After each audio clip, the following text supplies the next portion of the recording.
I mean, that's sort of the telltale sign to me that you're trying to repair with a narcissist, is that you walk away feeling even more hurt than you were at the beginning when you brought it up, and incredibly confused.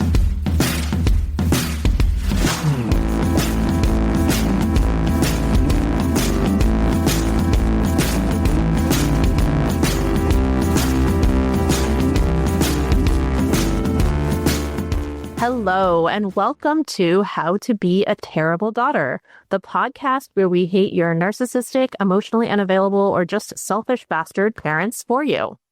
We are going to joke about our childhoods, we're going to talk about how we survived them, and we're going to share some tools we've learned along the way. With a lot of snarkiness. A lot of snarkiness. That which does not kill you leaves you with a dark sense of humor. So who are we? I'm Megan. I am an intuitive healer and a medical intuitive and an occupational therapist. And I am here with the lovely Elizabeth. Lies. It's all lies. I'm Elizabeth. I'm a psychotherapist and a graphic designer. Yeah. That's a new one for me. I mean, it's a new, title for me. So yeah. Yes, you are stepping into something that has always been true, or you are claiming something that has always been true. And we are cousins. Oh my God. Every time we try to say that at the same time, and every time we fail. It's okay. We're also human and apparently can't say things at the same time. I think it's that we allow each other to go by our own rhythms. We do. And those rhythms are apparently off by about a second. But it's good. Uniformity is fascism. It's true. Oh my God, that is true. Okay, so we are going to talk a little bit today about, this is another listener request. I mean, like we said last time, most of the episodes this season are listener requests. So please keep those coming. Message us. Let us know what you want to hear. So we're going to talk today about what repair looks like after an argument or a relationship rupture. What does apology look like? What does repair look like from, the pile of crap we got from the narcissist in our life, and then contrast it to what like a healthy, securely attached type of apology and repair would look like. Whatever that is, right? Because part of the problem when you grow up in these families is that was your normal, your whole life, literally from the day you were born. And so you don't know what the alternatives could be, right? And I think that's one of the reasons that people, leave their narcissistic home of where they were raised and end up in romantic relationships with narcissists is you literally don't know any other options for what it would look like to be in a healthy relationship, right? Or what a healthy apology looks like. So you just sort of accept the crap you're given and go, okay, well, I guess, that's always what I've known. So I guess that's as good as it gets, right? If you grow up in a house where there's 4 feet of shit in every room, and then you go into someone else's house and there's only 2 feet of shit, you're like, this is the cleanest house I've ever been. Exactly. It's like, no, wait. No shit needs to be. Right. There doesn't need to be any shit. Yes, exactly. Okay, so we're going to start by talking about the typical responses we would get from our narcissistic moms if we decided to call them on their stuff, right? So they did something and we say, that hurt me, or I was upset, or I didn't like it when you did that, or, any of those things, and any expressing that there had been some sort of rupture in the relationship or rupture in the conversation, and we were experiencing an emotion of suffering. God forbid. Wait, we can have feelings? Like, is that right? So on those rare occasions when we actually were brave enough to say, like, ouch, that hurt my heart, what kind of thing would you usually get? So if you said to your mom, like, Mom, that hurt my feelings, what would you say? Okay, well, listeners, prepare to dissociate. I feel like we need the little, like, the race car, like the cart sound, like, ee, ee, ee. Oh, we're backing up. Is that what it is? No, like when you're getting ready to like step on the gas in Mario Kart or something. You have never played Mario Kart. Oh, it's delightful. We'll have to fix that. Anyway, okay. So yes, get prepared to dissociate. Yeah. So what did your mom say? Sorry you feel that way. Yes, I'm sorry you feel that way. I got a lot. Well, I'm sorry. I'm such a terrible mother. I ruined your time. I'm so sorry. Yes, the overly dramatic. I'm so sorry I ruined that for you, which was usually a complete mismatch. So you might have said something like, it really hurt my feelings when you gave everybody else a piece of cake, but not me, right? So like something minor, right? And I'm sorry I ruined it for you. It's like, no, that's not what I was saying, right? Yeah. Yeah, sorry I make your life so horrible. Yeah. Yeah. I make your life so horrible. Yeah. So that was sort of the immediate, like, defensive response. So let's talk about why those are not okay, actually. Because again, I know when I was like, still to this day, when I'm healing from that stuff, I'm like, that's not right. Like, what's wrong with that, right? So isn't that what everybody says? Isn't that what everybody says? Exactly. So the problem with that is that it's not actually taking any responsibility for their part in what happened, right? It's sort of placing the blame, making it's a little bit of Darvo, but it's just the Arvo part, right? So it's just reversing the victim and the offender, right? So the D is silent. Yeah, exactly. So it's just basically sort of making it so that your hubris to actually say that they hurt your feelings is more offensive than what they did, right? It's sort of turning it around like that. Yeah. So yeah, the defensiveness is usually first, right? Some sort of like snarky, over the top, I'm so sorry I ruined that for you. I'm so sorry I'm such a horrible mother.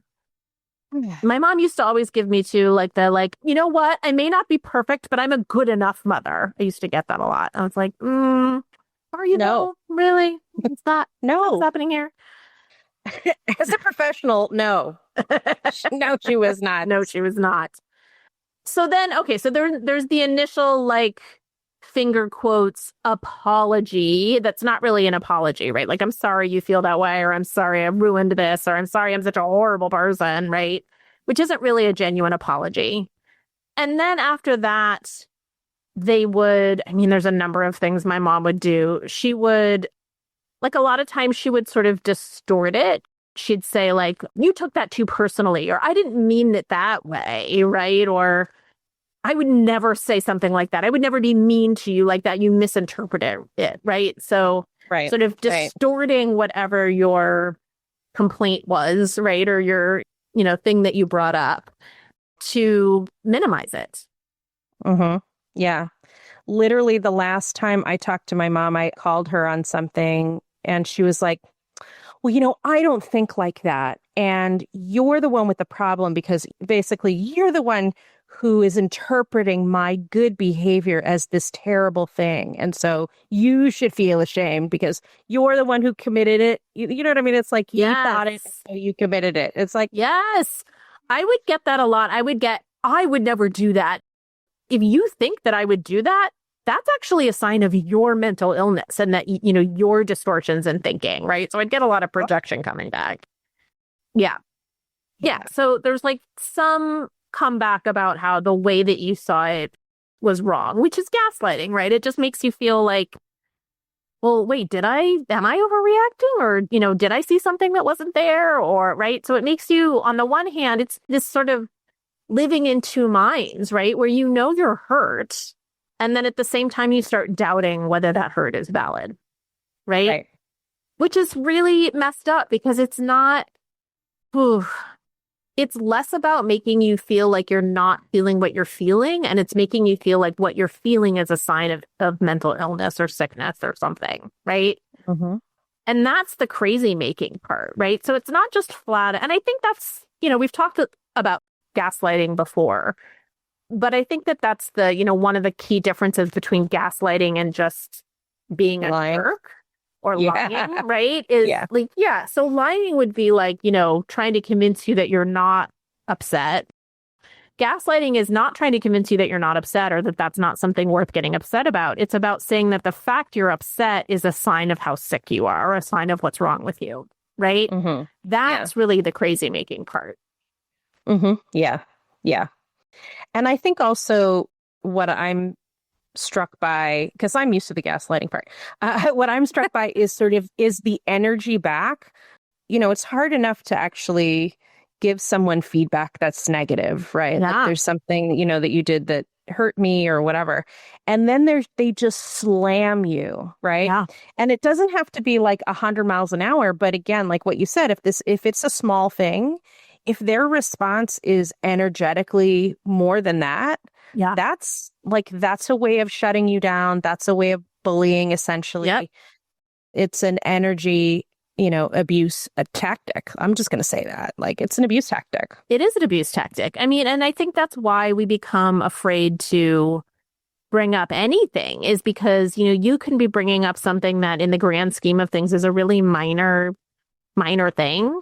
And their reaction may be just gigantic, right? So you learn to just not say anything about anything because you never know. It's not rational. It's not going to match, right? Like, I think with people who aren't narcissists, if you bring up something that's really tender and sensitive, they may get defensive. Like if you really are digging deep into their stuff, right? Their shadow. But if you just bring up like, hey, Elizabeth, if you drive my car and I don't know, I'm speaking like it's 1985, change the radio station. Can you change it back before you give it back to me? Right? Like that is something that a normal, rational person would be like, oh my God, yeah, I didn't even think about that. Of course I will. I know that, sure, whatever, right? But a narcissist would take that and just be like, oh, I'm a horrible person that I did that. I mean, it would just be such a huge deal. Such a huge deal. Yeah. The other thing, you brought this one up, and I know both of our mothers did this, and it is so insidious and horrible, which is that they talk about if you bring up something or you complain about something, or if, I heard this more when my mom was talking about like a fight she would get in with a friend or anybody, right? She'd be like, well, they were upset about it, but I straightened them out, right? Yeah. Yeah. And I straightened them out is code for I bullied them and gaslit them into submission. Yeah. Right? Yeah, 100%. Yeah. Yeah. So, but in their mind, it's like that person, the other person was being a horrible, mean, irrational person, and they set them straight, right? Well, and part of it is that like there is one reality. So narcissists don't have any empathy, right? Mm-hmm. So their point of view is the only reality, right? And they can't self-reflect, right? So if they quote unquote didn't mean it, it didn't happen that way, right? And then also there's one reality, but their reality is distorted and kind of semi-liquid. Yeah. Because the whole point is the reality needs to conform and match to the sense of self of the narcissist. So they will make reality. They will tell the story to themselves that they need to tell, and then they will believe it because they need to believe it. And then because there's only one truth, then that's it. Yeah. There is no other point of view, and you are either sick or crazy. And literally like straightening you out is you getting back into what's real, the only reality, which is just super fucked up. Yeah. Which also changes over time. Like if they need that to change over time, they will. I mean, the number of times I heard my mom tell a story about somebody doing something horrible to her, and then she would tell it again and again and again to like everyone who would listen. And every time it would change a little bit based on who the listener was or what made her look, better, which in this case is usually more like the victim, like more like the person who was, shat upon, right? Yeah. And the other thing is that they don't have, because they can only see their version of reality, they have no understanding of the impact it has on you or how you could be hurt by what they're saying. Because their only interpretation is that they've been wronged. And if they've been wronged, the only reason for that must be because you are a mean and cruel and horrible person. And so there's no room in that for me to be the person who's hurt, right? I'm just the mean, horrible person who said something that made them feel bad, right? Out of my own malice or mental illness or whatever my mom interpreted as, right? But there's no room in that story, in that reality for me to be hurt by something. I am just the villain, right? I am just the bad guy. And the amount of grace and understanding we are giving these people by really breaking down their experience and how they work is never given to us. Never. Right? Yeah. Because we're toys, we're objects. We don't have an interior life. We don't have our own experience. We are playthings, right? And when we refuse to be playthings, when we actually try to interact with them as people, then they lose their shit. Yeah. Yeah. And so you just sort of have to like, you brought up something that hurt you. You end up being more hurt and confused. I mean, that's sort of the telltale sign to me that you're trying to repair with a narcissist, is that you walk away feeling even more hurt than you were at the beginning when you brought it up, and incredibly confused, right? Yes. Like just confused about the facts of the situation or what even went down, or, right? Just really, really confused. Like things just don't make sense. And you spend so much time trying to parse that out and figure out their point of view, when at the end of the day, their point of view, like you said, it's fluid. There is no rhyme or reason. And so trying to figure out something that's a moving target, you can't. It's futile. You absolutely can't do that. Yeah. And, and so then we end up spending all this time trying to figure out their point of view, and they spend exactly 0.0 seconds trying to figure out our point of view, right? It's a complete one-way emotional labor transaction. And we're over it. Oh my God. Except that we spend all this time explaining. Yeah, except that every couple weeks we spend an hour talking about it. Okay. No, here's the thing though, which is, this is the reason why it is helpful to break this down, is so like when I first came into therapy, I was just this big mass of feelings that were undifferentiated. So I didn't know what I was feeling. I didn't know why. I didn't know what was happening to me. And part of that is trauma, right? Because when you are in a fight or flight situation, right?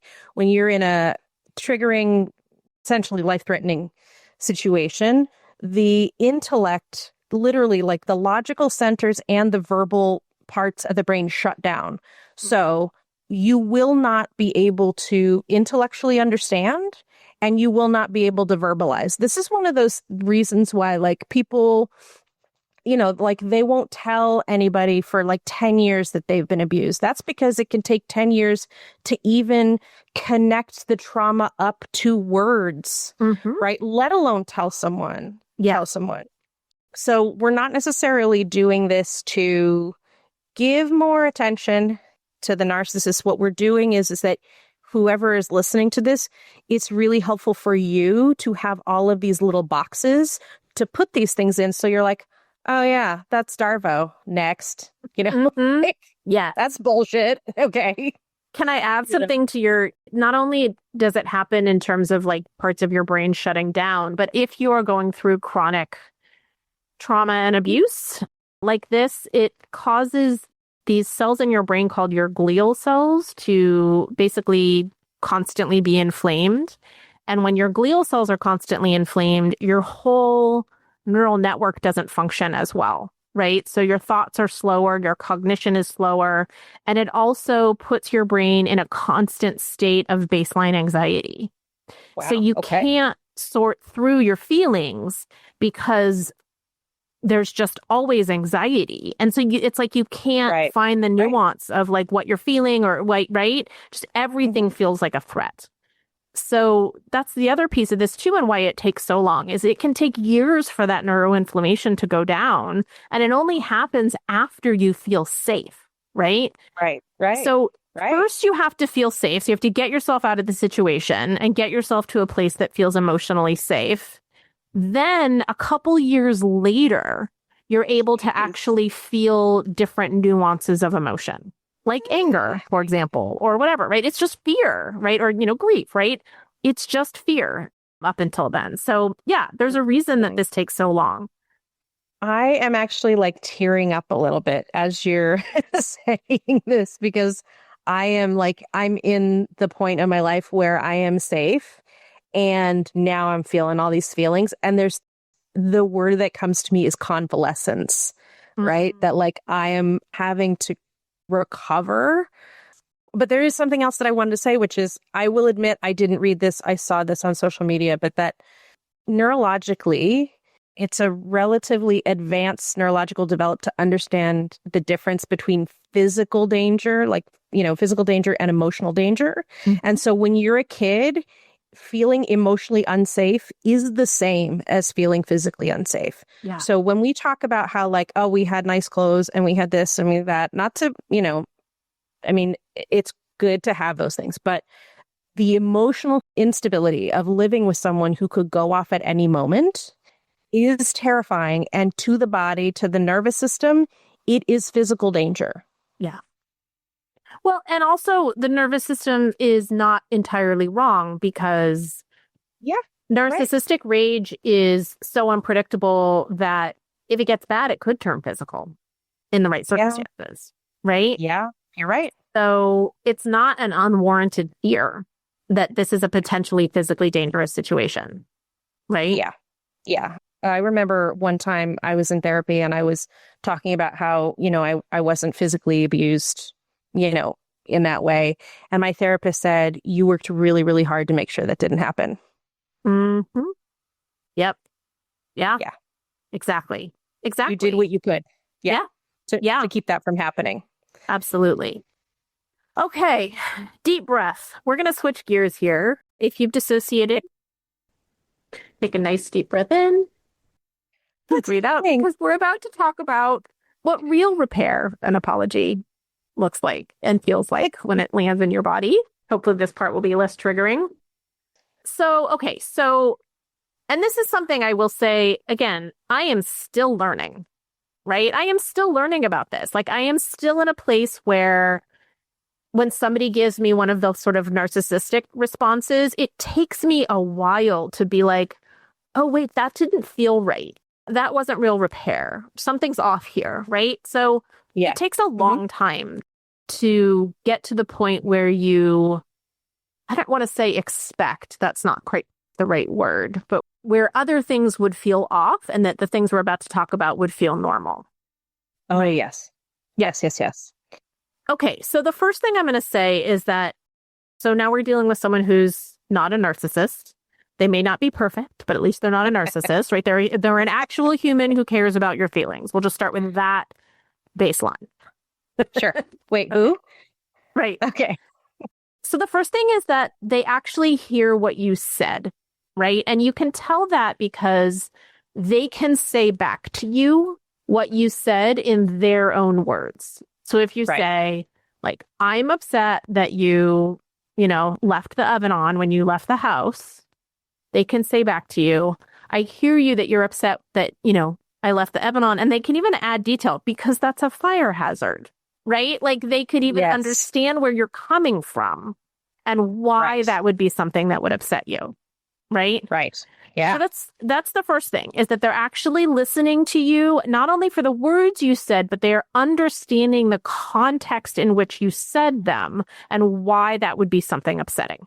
Right? Or if they don't know that straight off, at least they're willing to listen to that. Right? Mm-hmm. So that would be the first thing I would say, is that someone is actually listening to you. No, I'm not going to go back and traumatize everyone and be like, and what a narcissist would do is, because we've switched gears. I told everyone to stop dissociating. We're going to stay on the nice side of the fence. Thank you, Megan. This is the boundary, boundaries and keeping boundaries and understanding that other people have limits, right? Yes. You're doing it. Right. It's great here Thank in you. This moment. Thank How you. hard is it? I mean, no, I'm not saying, I don't mean to, to dumb down. Right. Feel what you're doing, right? Yeah, but I actually stopped for a moment and I thought about the people that may be listening to this and you and me. And I thought, oh, wait, I don't want to go there. Okay, so the other thing is, if you bring something up with someone who, again, is not a narcissist, and this isn't always the case, but usually they'll get curious and not defensive, right? So let's say they don't understand. They'll say, I don't know. Wait, can you tell me more? Why did that upset you? I'm not seeing it, right? They'll be curious about your human experience, not an object, a human experience. And my internal experience of that is, look, if I'm doing this to you and you don't like it, I'm doing it to other people and they don't like it. And I don't want to go around being an asshole and not knowing. Like, I would rather know so I can stop doing it now than, have trouble in my relationships and nobody tell me, or people just go away and I don't know what's going on. Right. Like, I'd rather know. Right. I want to know.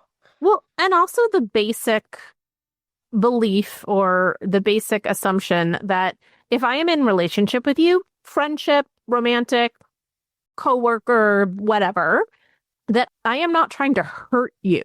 In fact, I'm trying to avoid hurting you. I would rather not hurt you, right? So if you tell me that I've hurt you unintentionally, or that I'm, in a way that I'm unaware of, I would like to know that, because it is not my MO to go around in the world hurting people. That is not what I'm trying to do. And most people, I know this is going to be a shock to most of our listeners, most people do not go around trying intentionally to hurt people. That's not actually how most people operate. I know that is probably not the experience you've had if you're listening to this podcast and you grew up in a house like we did. But that is generally the case. And I do have to remind myself of that daily when I get into the oh, they're going to be mad at me. They're going to be mad at me. I'm like, no, they're not. Most people don't want to hurt me. Most people don't want to be, get in a fight. So yeah, getting curious. This sort of goes along with listening, but not just listening for evidence to support their point of view, right? Yeah, you really have to put your own experience aside.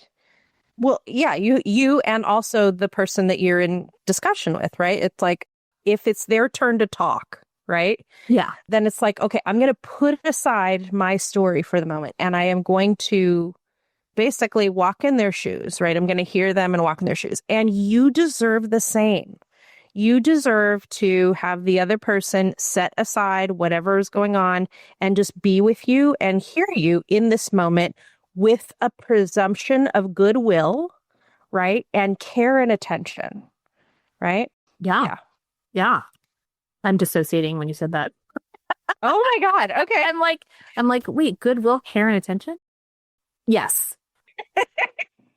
Well, it's funny because I feel kind of weird about this. Weird good is that, when you said that people actually don't want to hurt each other or whatever, one of the things that Eric always says is that we assume that we're on each other's side, right?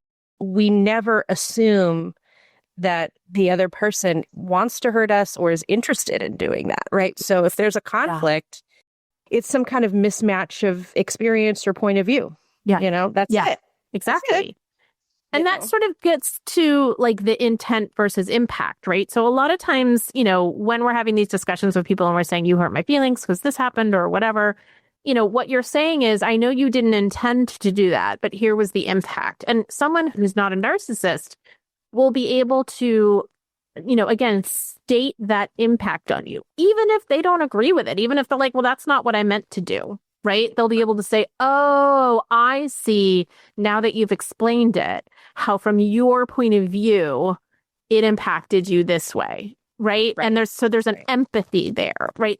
And even if they then go on and say, that's not what I meant to do, and they explain their intent, you go, oh, I see. That's not how I interpreted it. Right? You can sort of end the conversation by agreeing to disagree about intent versus impact, but at least you understand each other. And you've been able to take each other's point of view, and you've been able to see, oh, I see how if I was looking at it from your point of view, it would have seemed this way. Right? Right. That is not something a narcissist can do. Also, what I would say is that healthy relationships will not expect your trauma to be put away in order for the relationship to function. So, for example, there's some things that trigger me, right? And Eric isn't responsible for making sure I don't get triggered. But if he uses certain words, or, if he, I don't know, stands in a certain way or whatever, and I say, hey, that's triggering for me, it's not controlling on my part, but he's like, okay, I won't do that. Okay. Right.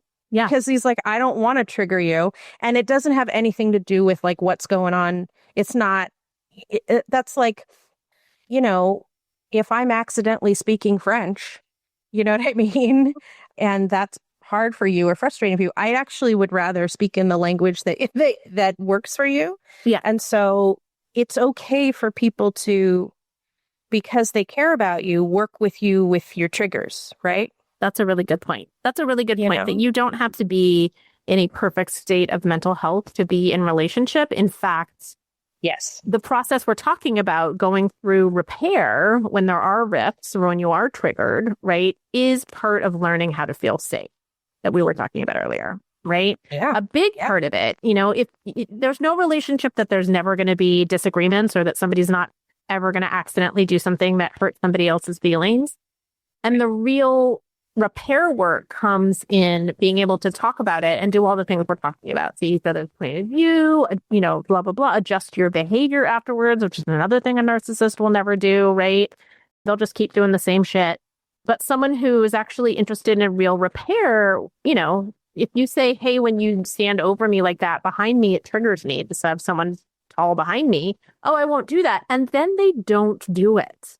Right. Yes. And then they don't do it. They actually change or their behavior. If they do it, they go, oh my God, I'm sorry. I just realized I'm doing that. And they move. Right? Yeah. Yeah. They change their behavior and it's not a cosmetic change, right? So some people, they do a cosmetic change and they're good. They're well behaved for 3 to 6 months, right. 3 months or so. But no, this is, a healthy relationship includes a person who they just change in general what they do, right? Yeah. That's just. Yeah. It's interesting when you said that change is 3 to 6 months. And I'm realizing that is part of why it took me so long to go no contact with my mom, is I would go no contact and she would be hurt. And so then she'd promise to never do X, Y, or Z again. And she wouldn't for a while until she did. And then it was my fault again that she did that, right? For whatever reason. And then I'd go no contact with her again. Right. And then, and that cycle repeated for a couple years. Yeah. Until I finally went, you know what? She's just not going to change. She's just not going to change. Like, even if she changes for a little while, it's not going to last. I've given this enough trials now that I know, Right. Yeah. Yeah. So that's a good point about the temporary change. So, in the end, if you've had a repair conversation with someone who's not a narcissist, instead of walking away feeling confused or like you did something wrong, in either how you brought it up or the fact you brought it up at all, you walk away feeling seen, supported, cared for, loved, and you end up usually feeling closer to the person after the repair process. You feel better. Yeah, you feel better and closer. Yeah. Which, does that make any sense? So, yeah, I mean, again, it's so hard for those of us that have been through this in the moment in the conversation to identify what's going on, partly because a lot of the tactics like gaslighting and Darvo that the narcissists use are meant to confuse and bewilder you and make you question your sense of reality, right? But I think the thing you really can trust at the end of any conversation is, how do I feel in my body? Do I feel seen and heard and cared for and loved?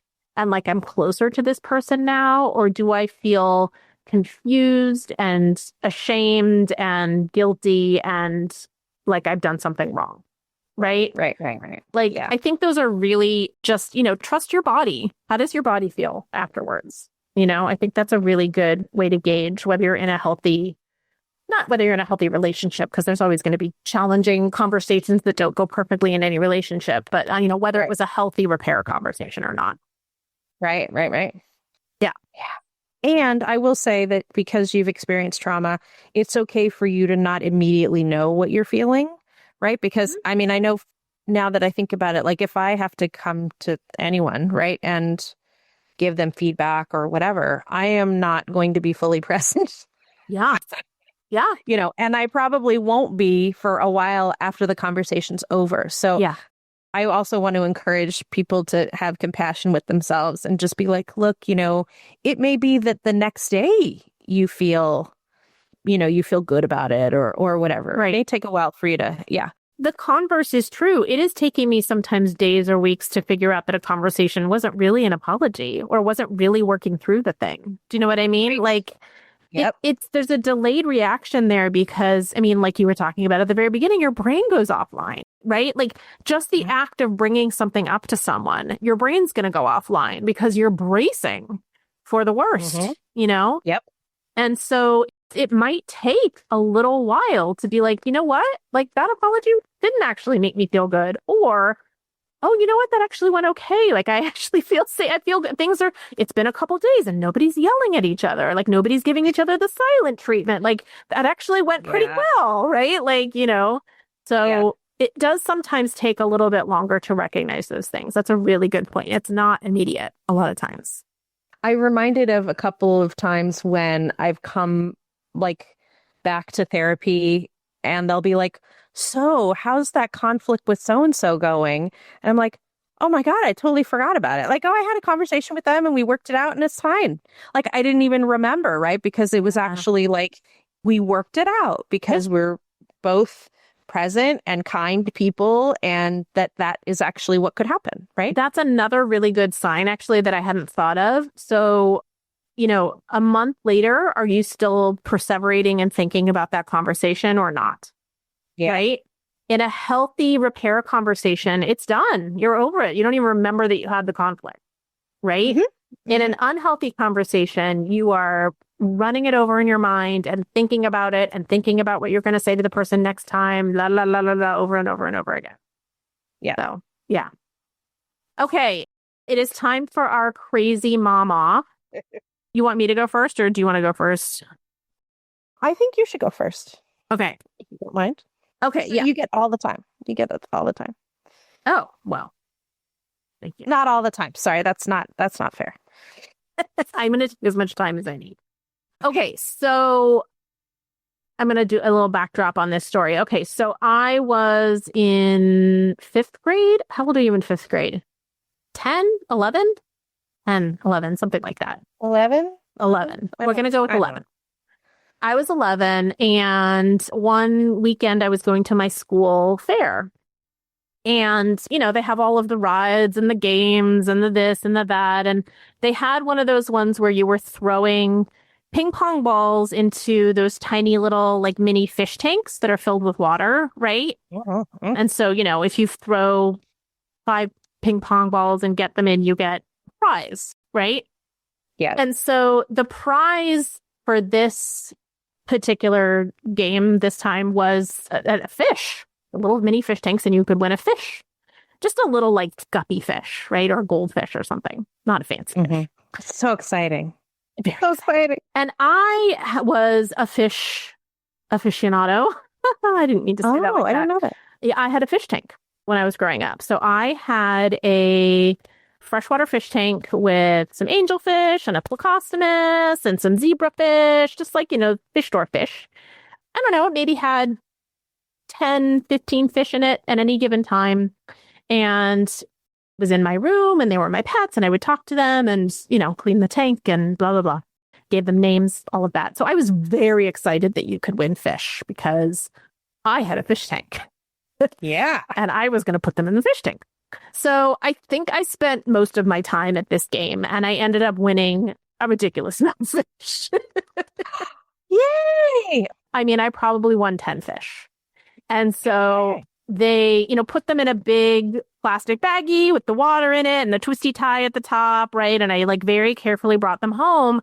And when I got them home, I realized that, you can only have a certain number of fish in a fish tank, right? Like however many gallons it is, that limits the number of fish that you can safely have in there for them to be happy and healthy. So I quickly realized that oh no, I had way too many fish. Probably only 3 of them could go in my tank. And I had all these other fish. So I basically went around the house looking for anything that could be a fish tank, right? So a glass bowl or a vase or, I had a plastic tissue holder that I don't feel like this exists anymore, but you would take the tissues out of the cardboard box they came in and like put them in the tissue holder, right? Yeah. Like So lucite or something? Yeah, exactly. So I turned that into a fish tank and I like set them all up. I put gravel on the bottom. I put the drops of the water conditioner in, right? Like I made them all nice. So I put the 3 in the tank that would fit, and then the rest of them, like 7 of them, I split into these various, probably 3 or 4 different little tanks that I'd made. Mm-hmm. And they were all in my bedroom and my bathroom. Oh. So my mom comes in and she gets angry that I have all these fish. I don't know why. Okay. I don't even get it.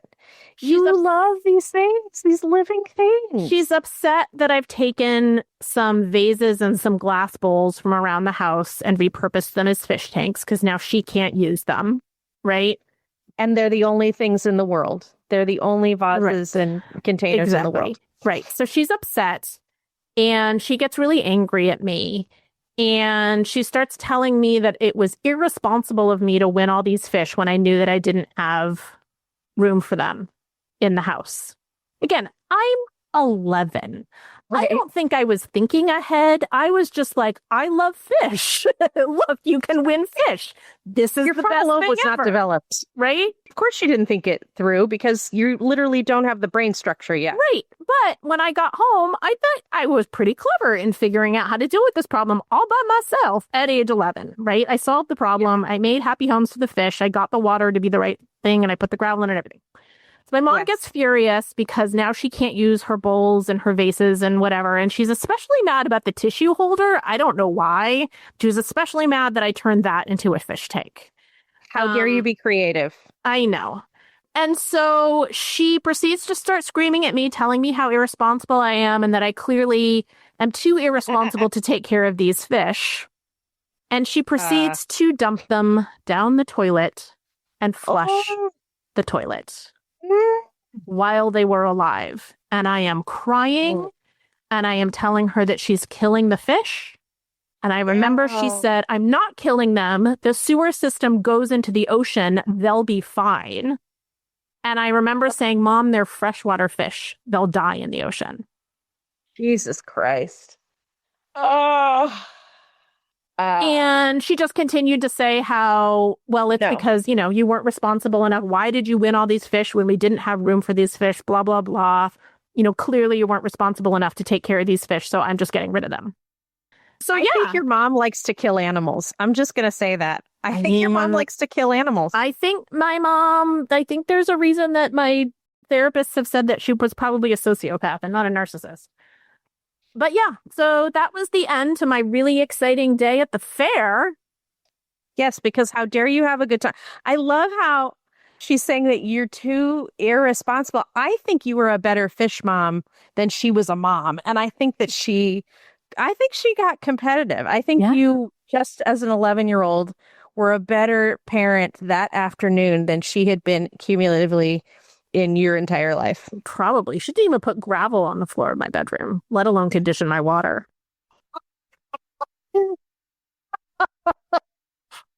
I didn't get gravel either. Wait a minute. I didn't have a sun lamp. Nothing. Oh my God. I hate your mom. Yeah, that was pretty bad. I was pretty upset. I will say, I mean, it's more than that because it's a living thing, but it's destroying your possessions is what it is. It's shaming, and this goes back to the soul object thing, right? Which is like these objects represent your soul, right? Yeah. And if the sociopath is willing to just destroy them and damage them, well, and it's, she saw that I had already put heart and care into setting up these little fish bowls for them, and got, anything that she saw that was a way to break me, to break my heart, she was going to take advantage of that. Yeah. I don't like her. No. I don't think I'm ever going to like her. Yeah. No. Well, you shouldn't. It was awful. Kind of a monster. My heart hurts. My heart hurts. I know. My heart hurts for that 11-year-old version of me. She was so upset. Yeah. Deservedly so. And so smart and so caring, right? And creative and thoughtful. Yeah. And your ability to love, right? Like you let your love guide you and like, Yeah. you know, Well, that was my first mistake, is loving anything. yes, actually it was. I mean, not yours, but like, yeah, that's, Yeah. I mean, I know. Yeah. Yeah. yeah. Yeah. They will take everything away from you that you are fond of. Yep. Mhm. Yep. It's a way of breaking you down so that you're easier to control and less likely to fight back. Yeah. And they will hurt the things that are vulnerable. If they can get away with it, they will. Yeah. They'll do that. Yep. So glad she's dead. Yeah. Not dead enough. Again, not dead enough. Really not good enough. All right.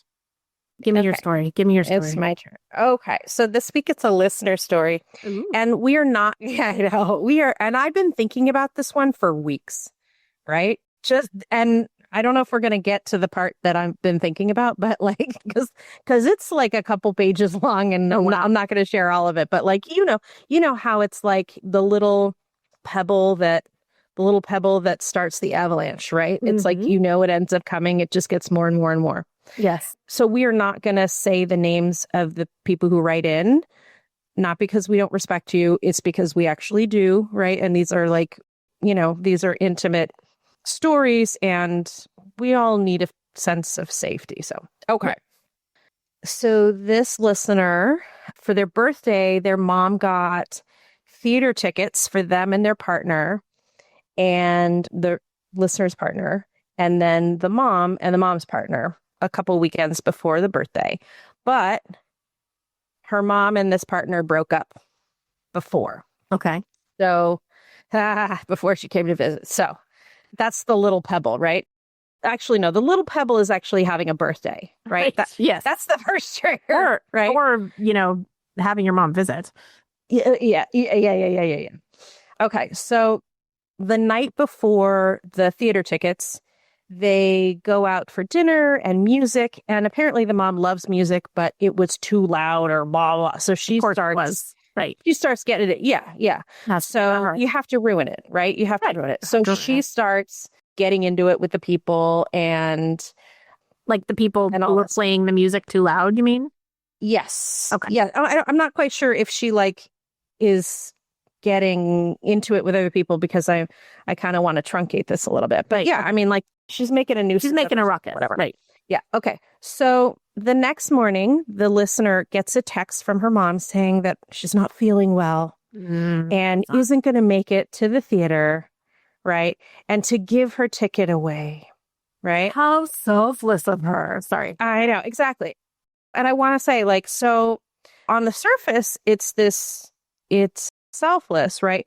But emotionally, what it did is that it basically like made the listener feel guilty and bad for the rest of the day leading up to the theater performance. I think they enjoyed the theater performance.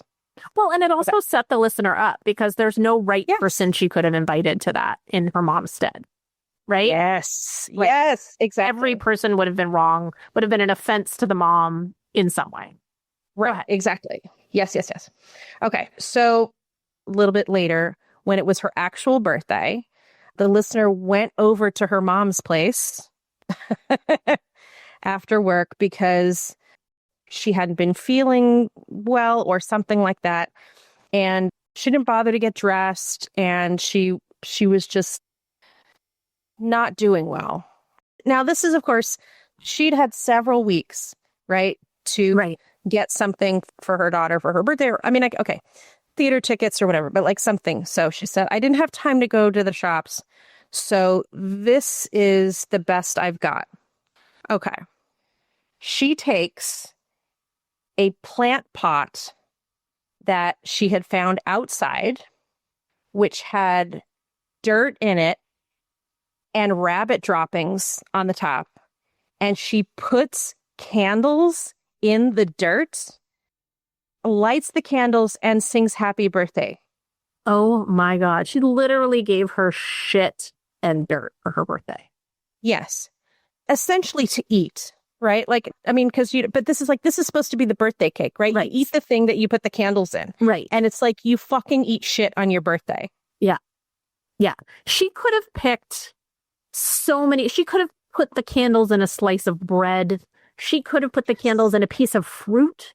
She could have put the, like, there's so, like, I get if you're sick and you don't have time to buy a cake. Okay. But of all of the choices in the universe, dirt and shit is what you decide is the best you can do. I mean, that really is telling. I think that is the best her mom could do, honestly, is like. Yeah, because she had to fuck it up. I mean, I keep thinking about this plant pot filled with dirt and shit and birthday candles on it.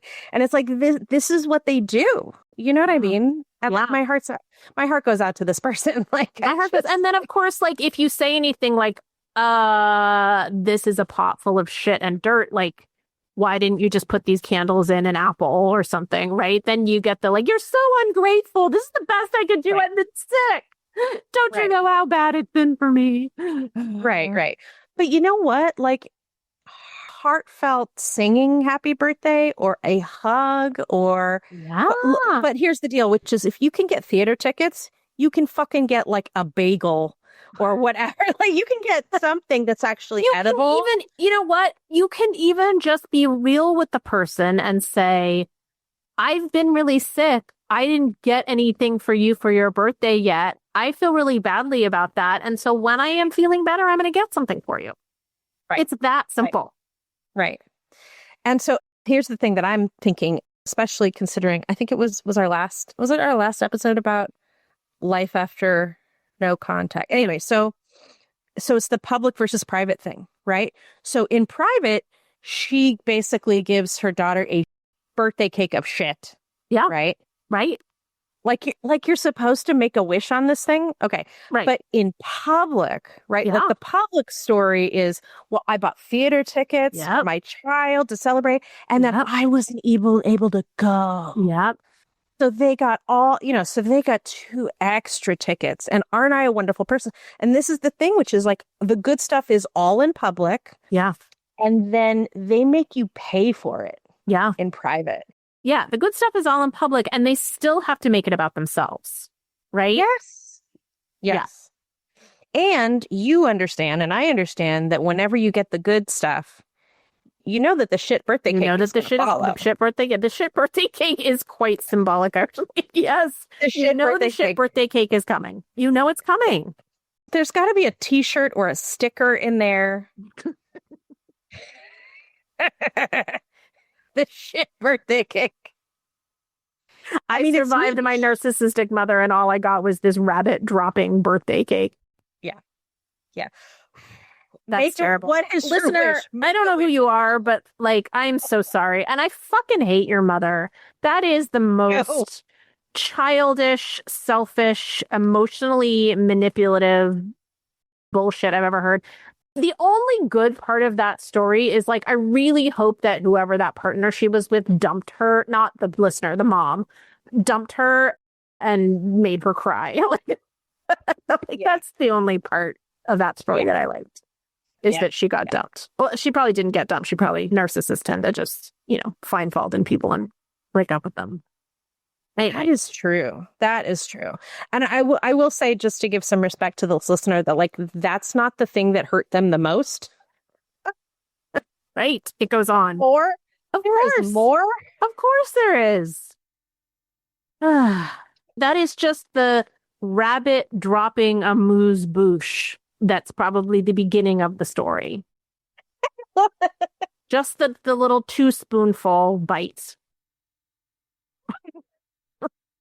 Oh my God.